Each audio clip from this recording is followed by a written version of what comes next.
On to the headlines. Nyandaro's hidden hazard. Pesticide residues in potatoes raise health concerns. Dar es Salaam Summit. Africa charts human-first AI path. Cassava emerges as climate-smart crop for Kenya's drylands.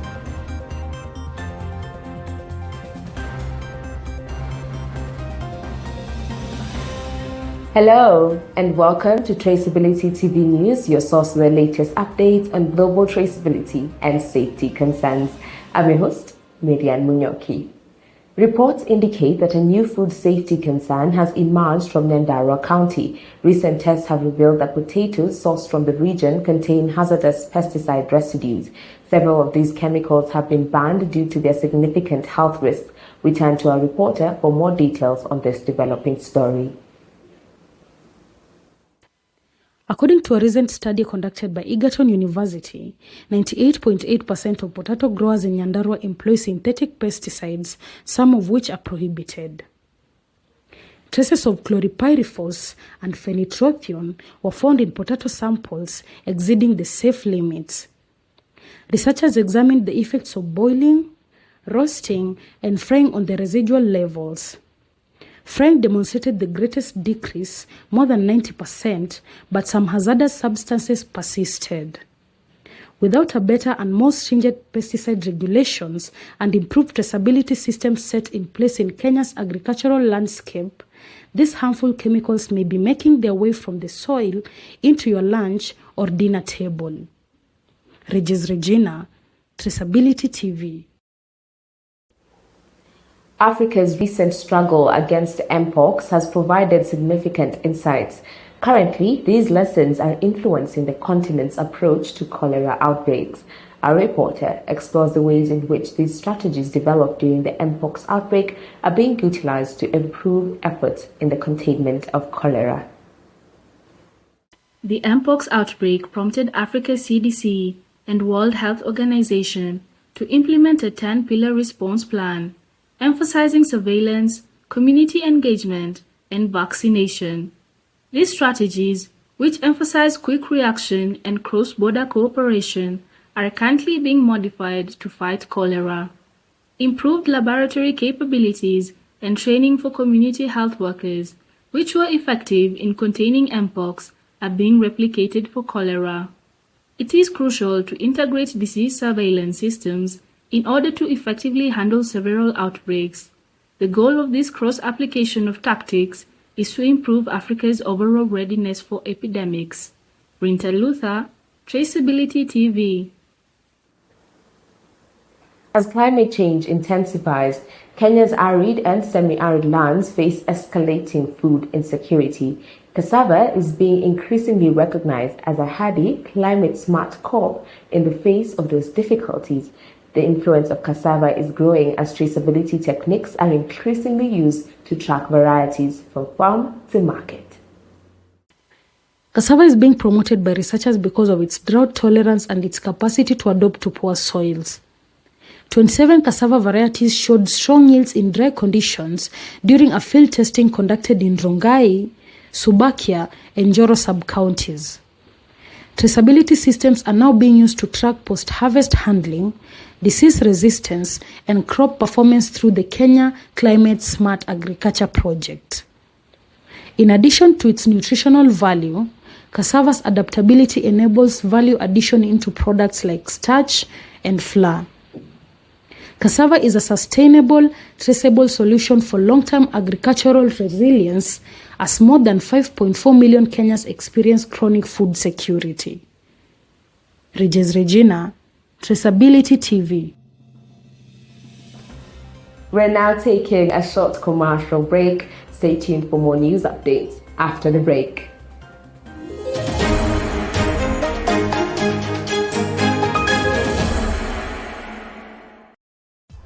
Welcome to Traceability TV, your ultimate destination for all things traceability.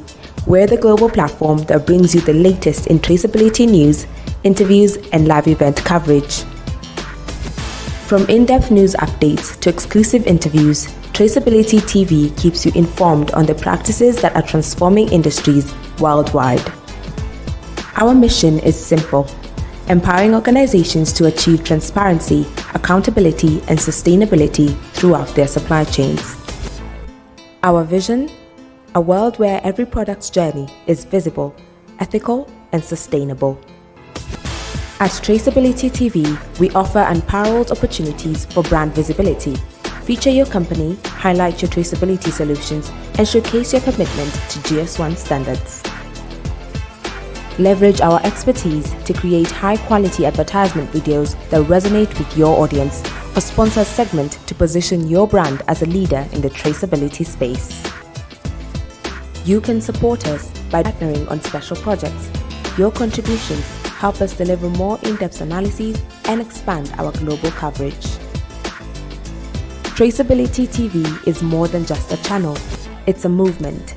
Join us in building a future where every product's journey is visible and trusted. Traceability TV. We trace it, you trust it.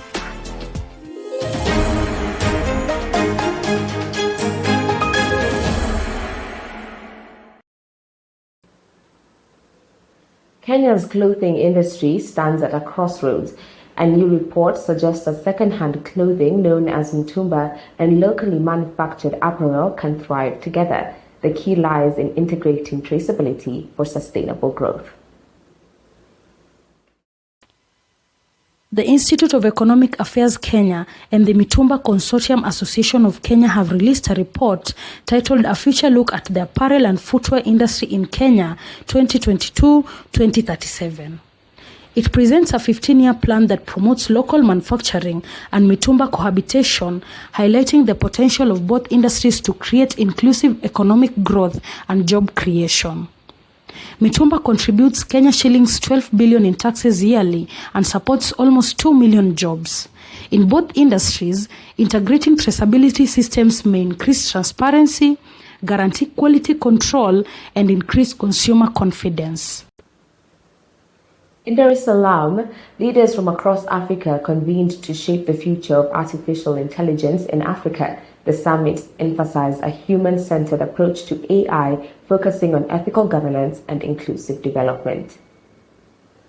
The summit held in Dar es Salaam brought together policymakers, technologists, and the civil society to discuss AI strategies tailored to Africa's unique needs. Creating AI frameworks that put human rights, data sovereignty, and fair access first was the main topic of debate. Among the initiatives mentioned are infrastructure and digital literacy investments aimed at empowering the continent's youth. Issues including closing the digital divide and guaranteeing AI applications help every industry, from healthcare to agriculture, were also discussed during the conference. Africa hopes to use AI for equitable and sustainable growth by encouraging cooperation and moral behavior. Rinta Luther, Traceability TV.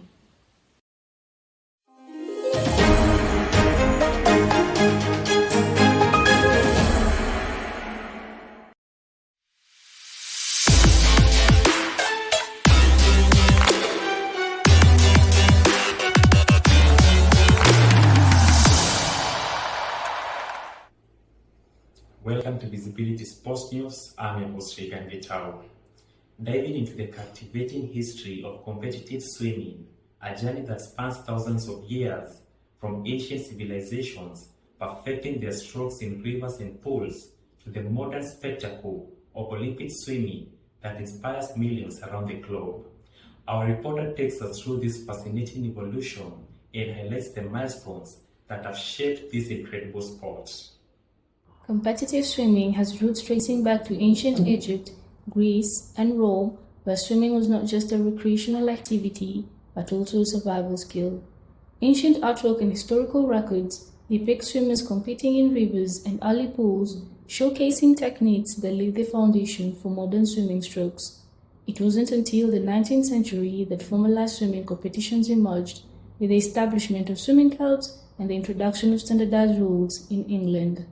Fast forward to today, competitive swimming has transformed into a global phenomenon, with the Olympics serving as the pinnacle of achievement.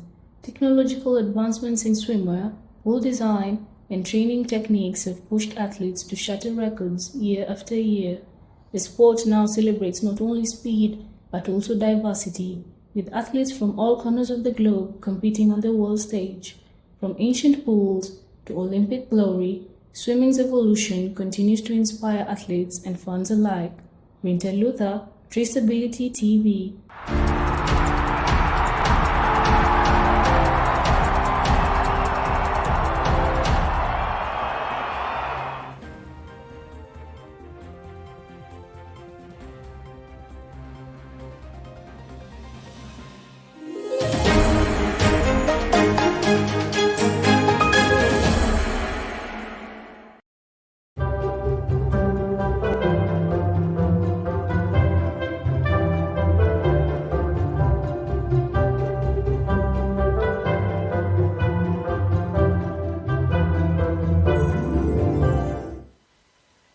In our last episode, we told the story of food that couldn't speak.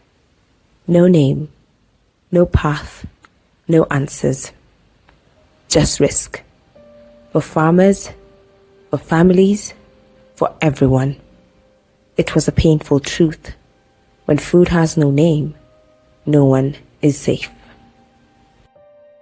This week, that warning became real. Potatoes from Nyandarua were found with very high levels of pesticide, too dangerous to eat, but already moving freely in the Kenyan markets. When asked where the potatoes came from, nobody really knew. No barcode, no record, no trail. It was exactly what we warned about, and it's why this episode is so important. Imagine this. What if food could tell its story? What if a simple scan could show you where it came from, how it was grown, and who handled it? This is not a dream. It's already happening. Quietly, but powerfully.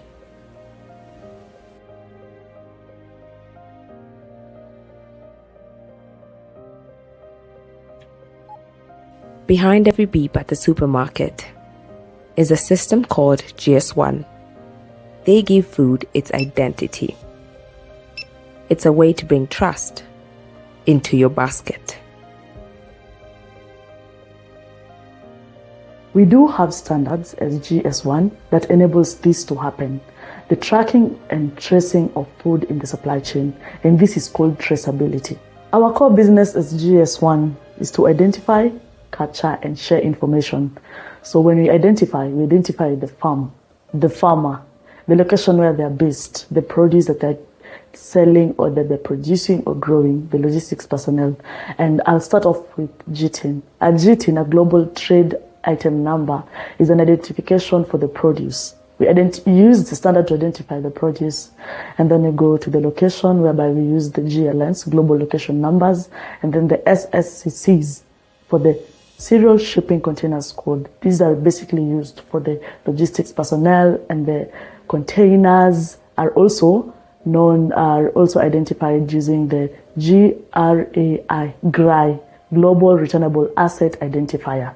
So there's also, that is actually for crates and the other pallets. For the containers which are sticking with the company, they're identified with the Asset Identifier, Global Individual Asset Identifier, GI.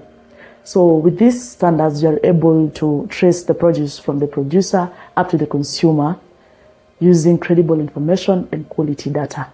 Most of the standards that I've mentioned earlier, the GTIN, the SSCC, the GLNs, come in form of barcodes. When you go to the supermarket and then you buy something, and at the checkpoint, they do like a scanning, and then there's that beep sound of the scanning of the barcode. So apart from that, there's another standard, that is the QR code, or the 2D, that is really relevant in GS1 fresh food standards. So you might find the GTIN is mainly used for identifying products, the SSCC for the logistics part, the GRI for the assets, for the returnable assets, the GI for the individual assets. You need to know more information in particular of this produce that's being identified by the JTIM. It can be the harvest date, it can be the farm location, it can be the inputs that were added, it can be who worked on that produce. Is it good for your health for you to consume it? And all this information comes in a QR code. Right now, most of us do have smartphones, and you can scan QR codes using that. And then you're going to get all that information that is credible and ensures quality data for you to ascertain that the produce that you're going to consume with your family is good produce and good for your health. And this will ensure consumer confidence, you and I being the consumer, and also the trust for the produce. GS1 Kenya has done tremendous efforts in ensuring that traceability is done, it's ensured from the farmer up to the buyer. We might ask ourselves, how? Is this even possible? What about the loops in between? And I'll tell you that today, as we're talking, we do have a system. It's called Shamba EcoNet. As the name suggests, it's Shamba EcoQuanet. The farm is in the internet. And Shamba EcoNet, please on here, it's a web-based platform, a digital one, that ensures agribusiness traceability of products from the farmer up to the buyer through a logistics partner. And so this system links the farmer to the digital market. A farmer who is based in the rural areas is able to sell their produce in the urban, semi-urban areas.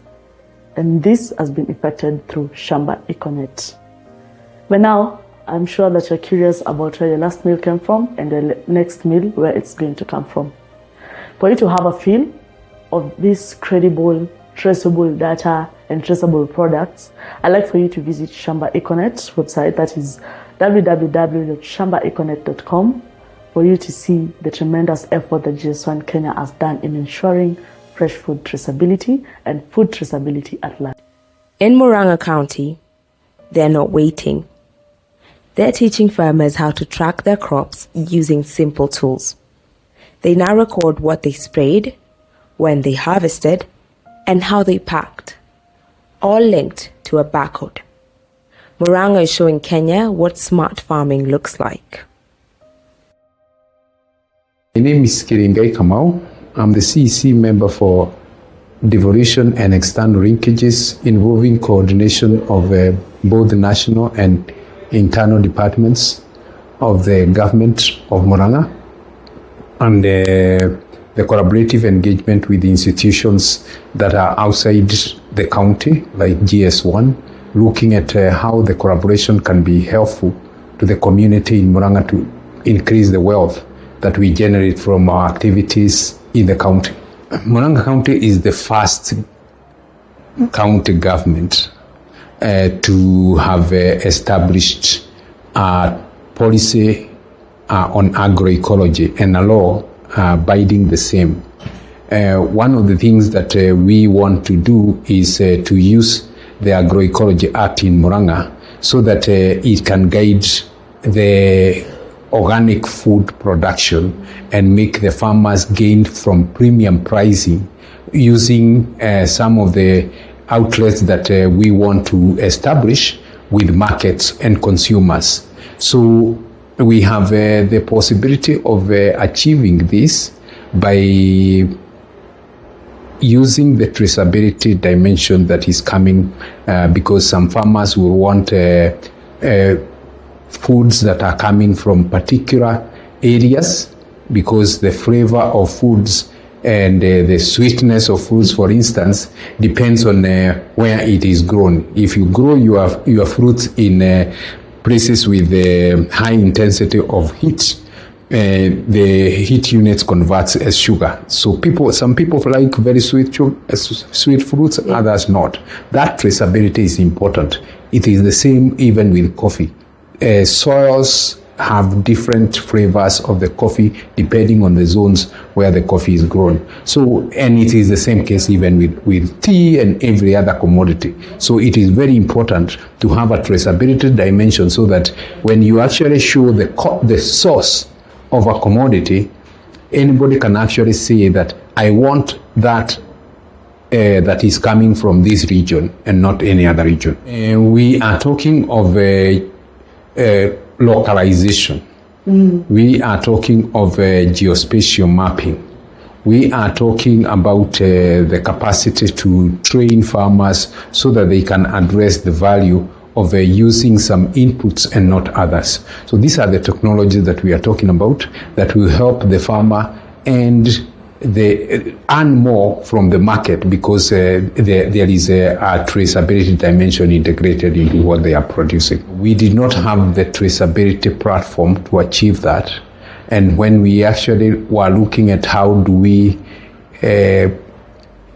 get the products produced from value-added products in coffee and other value-added products of the commodities grown in Murang'a like avocado, we came to realize that the solution is in GS1. And we started that relationship by identifying how can we identify markets for Murang'a commodities to be traded globally.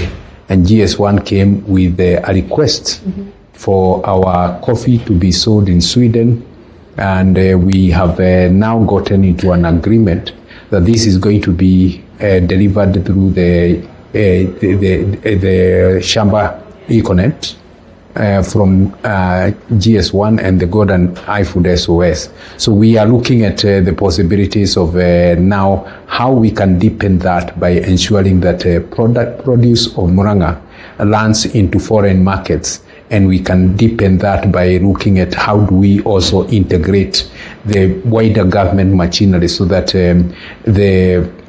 the embassies in foreign countries can actually use the platforms that we are evolving so that our foods and value-added products are available in foreign countries using the collaboration that we are establishing. My desire is to embrace technology in their thinking of what can transform agriculture, but you cannot invest in technology alone. You need to come together with others. That is why the government program on National Agricultural Value Chains Development Program and now CDP is proposing that young and agripreneurs, people who have learned agriculture, can be trained to become advisors to farmers, are all anchored from one center. And we believe that farmers will find those in the local youths from their own localities and investing in aggregation centers within their own local cooperatives. And we want to advise everyone in whatever local area that this facility will actually be implemented to come in and buy shares.